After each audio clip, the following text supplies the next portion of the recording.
In this report, I explain why most people do not retire early cheap overseas.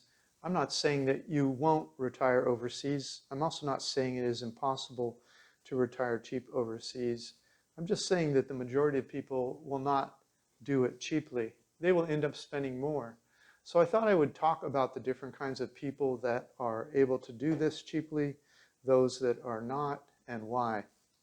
I have posted hundreds of reports about the best places to retire cheap overseas. I do not write these reports doing research sitting in an ivory tower back in my home country. My feet have been on the ground all over the world since I left the United States 15 years ago, 67 countries so far. On almost every report I write, someone makes a comment like this: I don't know where you got your cost of living numbers, but I actually live there and I'm spending 3 times as much. When they write comments like that, it's very likely they are telling the truth. You may be surprised to read my responses. I often respond with something like, "Thank you for sharing your numbers. We're not all the same. It is good for people to hear other people's cost of living numbers." You see, in every culture in the world, people's incomes and expenses are spread across a large spectrum. That is not news to any of you. Like in the US where I was born, there are people living on less than $1,000 a month. I know that sounds impossible to some of you, but that's all they have, so they have to make it work. So they get creative. Similarly, there are different kinds of people that retire overseas, and their incomes and expenses are distributed over a large spectrum. There are extremes on both ends of the spectrum, but this report will focus on people living overseas that have reported cost of living numbers ranging from about $600 per month to $10,000 per month. These are in US dollars. People living outside their birth country call themselves expatriates, or expats for short. No matter where you go in the world, there are expat communities that help each other with information and friendship. These communities are on various online forums such as Facebook, Internations, etc. I will split expats into 3 major income and expense levels so you can get an idea of the various price points for retiring cheap overseas. 3 levels are enough granularity for me to get my point across. But these levels are not bright lines. You may be able to achieve various features of a higher income level even though you have a tighter budget, but that will take a higher degree of creativity or picking one of the cheaper countries to live in. I do not intend to insult anyone with my levels, but I'll try to paint a picture of the 3 levels. That will make it easier to understand what might be your comfort level.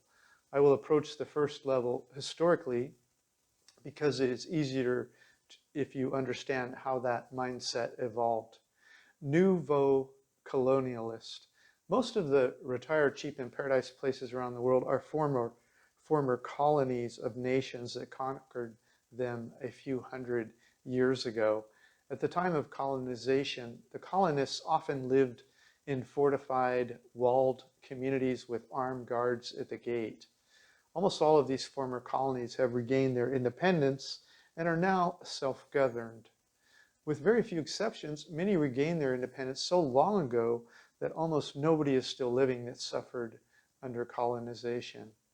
All of these former colonies have opened their borders to international tourism decades ago and have foreigner retirees living there now, and many of them. Some of the people retiring in these countries live in larger homes in gated communities with guards at the front gate. That's why I call this mindset a nouveau colonialist. Here are some of the features a nouveau colonialist will need to feel comfortable living in a retire cheap in paradise country. They will likely want to buy or rent a home in a gated, guarded community. They prefer having neighbors that can afford to pay for this higher socio-economic status. Some nouveau colonialists would not be able to afford such a nice home in their home country, but they can take a step up in life by moving overseas. In some parts of the world, these communities have features that would not be available at that price in their home country, like country clubs and other recreational facilities. People that live inside the gates feel safe socializing with others that are similarly situated. They often have an expensive car or two in the garage, and some even have full-time drivers. Many have all sorts of toys on large estates inside the community. They often go outside the gated community to enjoy restaurants, nightlife, and other cultural activities. But they feel more comfortable returning to the gated, guarded community in the evening. Some of these communities have restaurants and other activities inside the gated community, so they leave less often. It's important to note that the nouveau colonialists are not necessarily segregated from citizens where they live. These gated communities are available to anyone with enough money, whether local or foreign. So in many cases, a nouveau colonialist's main objective is not segregation from the local population, but comfort, safety, and being around others of a similar socio-economic group, even if they're nationals of the country where they're living. In that regard, they are often very different from the original occupying colonialists. It varies based upon country, but about 10 to 20% of expats fit into this nouveau colonialist category. But not all wealthy expats live this way. More on that later. The nouveau colonialist life is not available anywhere in the world at the retired cheap in paradise estimates I share in my reports. The nouveau colonialists spend a good deal more. The nouveau colonialist spends anywhere from about $4,000 to $10,000 per month, and even more depending on the country they select. Whether they pay cash for their home, how ornate their lifestyle, and the number and kinds of toys they have. Okay, next up, majority expats. Most expats I meet around the world fall into what I call the majority expats. The majority of expats live in a nice part of town, but not a wealthy area. They live in a comfortable house, apartment, or condo with furniture that reflects the local style and customs. In some parts of the world, the majority expats are able to afford gated communities, but the homes inside are much more modest. Majority expats don't all have cars, but if they do, it is more often a more modest but reliable older car that doesn't draw a lot of attention or cost much to maintain. They are just as likely to ride a scooter, a motorcycle, or bicycle, depending on the distance they need to travel to restaurants, grocery stores, and other entertainment. Majority expats shop in both large supermarkets and neighborhood fruit and vegetable stands, often walkable from their home. They may eat in high-ticket foreign restaurants from time to time for special occasions, but are more likely to eat in healthy, family-owned neighborhood restaurants near their home or cook at home most of the time. They will eat at food carts from time to time, but more as a novelty rather than a regular habit. The majority would be able to live this kind of life in their home country for about $1,500 to $5,000 per month, depending on which is their home country, but can probably live like this in many of our retire cheap in paradise countries for around $1,000 to $2,500 per month. But you will have to do an exploratory visit in order to determine what it will cost you to live in any particular retire cheap in paradise country. I estimate that about 70 to 80% of retiree expats around the world are majority expats. That means that some of you will be able to achieve this majority expat lifestyle at the numbers I quote in my Retire Cheap in Paradise reports if you're careful at budgeting and make the right choices. However, some of you will not be able to meet your budget requirements without adopting at least some of the behaviors I will now describe as full localization. Full localization. Some of you will be trying to live on low fixed budgets overseas. In order to accomplish this, you will have to be mindful of your budget and take certain steps to reliably stay within budget from month to month. The first test will be to find rents that fit nicely within your budget. A good rule of thumb is that your rent should be no more than 30% of your available budget. If you're able to accomplish that rent goal, then the other parts of the budget might fall in place more easily. But no part of the budget should be ignored if you plan on being successful at retiring cheap overseas. One of the most important ways to create and verify a budget is to do what I call an exploratory visit. During an exploratory visit, you will travel to and stay in a retire cheap in paradise location for a few weeks or months and identify what expenses you will be able to maintain. You will have to do this with a rent survey. This can be accomplished by walking neighborhoods and writing down phone numbers you see on rental signs, contacting landlords and verifying rents, and meeting them at the property for interior inspections. If you are finding that rents are in excess of your 30% goal, then you should make adjustments to your search area. Are there other neighborhoods where you can meet your goal, or do you need to look further away from the city center in more rural areas? Do rents include utilities? And if not, what will your utilities be? If you need to move further away from the city, how will you get back into town for shopping and other necessities? Will you need to buy an old car or motorcycle, or are there public buses that run back and forth to the central area? Ride these buses and see what they cost and if you feel comfortable. When you finally accomplish your rent and utility goals, look at the surrounding community. Are there grocery stores and fruit and vegetable stands? What do restaurants cost in the area, and how often will you eat out? What will your groceries be?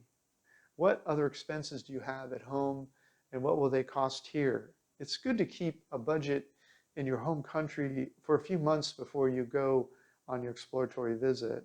Then during your exploratory visit, make sure to get cost estimates for every line item on your home country budget when you are on your exploratory visit. There's no substitute for your exploratory visit. It doesn't matter that anyone else spends this or that. It is your needs that need to be satisfied and accounted for in the budget.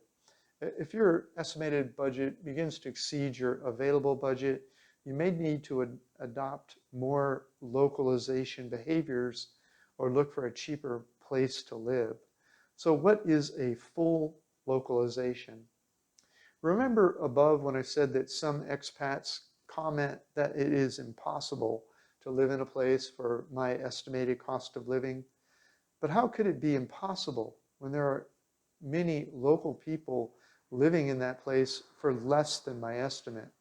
One option you have is to consider complete or partial localization of your budget. That means acting and living like a local. You live where they live, you eat what they eat, and you do what they do for entertainment. This can be most easily accomplished by making friends with locals that live in the budget range you are trying to accomplish and learning from them directly how they are able to do it. Once you know how they do it, you have some choices to make. You can do a full localization and live like they do, or you can adjust parts of their budget until you end up with a life you're happy with. For example, if you have a budget of $900 US per month and you learn from a local with a budget of $500 US per month, then you can adjust upward and get a little nicer place, some different kinds of food from home, or add some entertainment that you miss the most. So at the beginning of this video, I mentioned I would explain why most people do not retire cheap overseas. Well, here's why. The first reason is the easiest to explain. Most people do not need to live so cheap because they have a higher budget. They have more money, so they either create a higher budget or they just go over budget each month without worrying about expenses too much. As I said before, around 80% of the people have a higher budget, so they don't need to watch it so closely. That is what most majority expats do. Other people go on exploratory visits, but to decide they just don't want to pull the trigger and retire overseas. Others move overseas for a few months or years, but decide to move back. They miss their family and friends, and they give up and move home when they're lonely. Others are like me. They have a great time doing exploratory visits. They enjoy it so much, they just keep moving forward. I call people like me slow travelers. The excitement comes from exploring the world rather than settling down into a routine life in one overseas destination. That leaves the final two groups, the nuevo colonialists, buy a big house and live in a higher socioeconomic group than they could afford in their home country. So they don't retire cheap in paradise. They retire expensively. The final group of people are those that weave themselves into the local community almost completely by living with the locals, adopting almost all of their traditions and behaviors. They do a full or partial localization, and they're easily able to retire cheap overseas. Expats that are able to do a partial or complete localization are the ones that are actually able to retire cheap in paradise. They represent about 10 to 20% of expats that I run into. Luckily, there is a world out there for everyone, so you don't have to force yourself to live a life that does not feel natural to you. Thanks for reviewing my report, Why Most People Do Not Retire Cheap Overseas. This is Dan of Vagabond Awake, the YouTube channel for vagabondbuddha.com. Thanks for stopping by. The world is your home. What time will you be home for dinner? Hey, if you liked our video, please like, comment, or subscribe. Any of that would help our business. Thanks so much. Thank you so much. Click the link in the notes below this video to get a copy of this content. Plus, grab a free copy of my ebook, How I Fired My Boss and Traveled the World for 13 Years. While you're there, check out our catalog of Retire Cheap reports all over the world and our hobby income course that we just released. Thanks so much.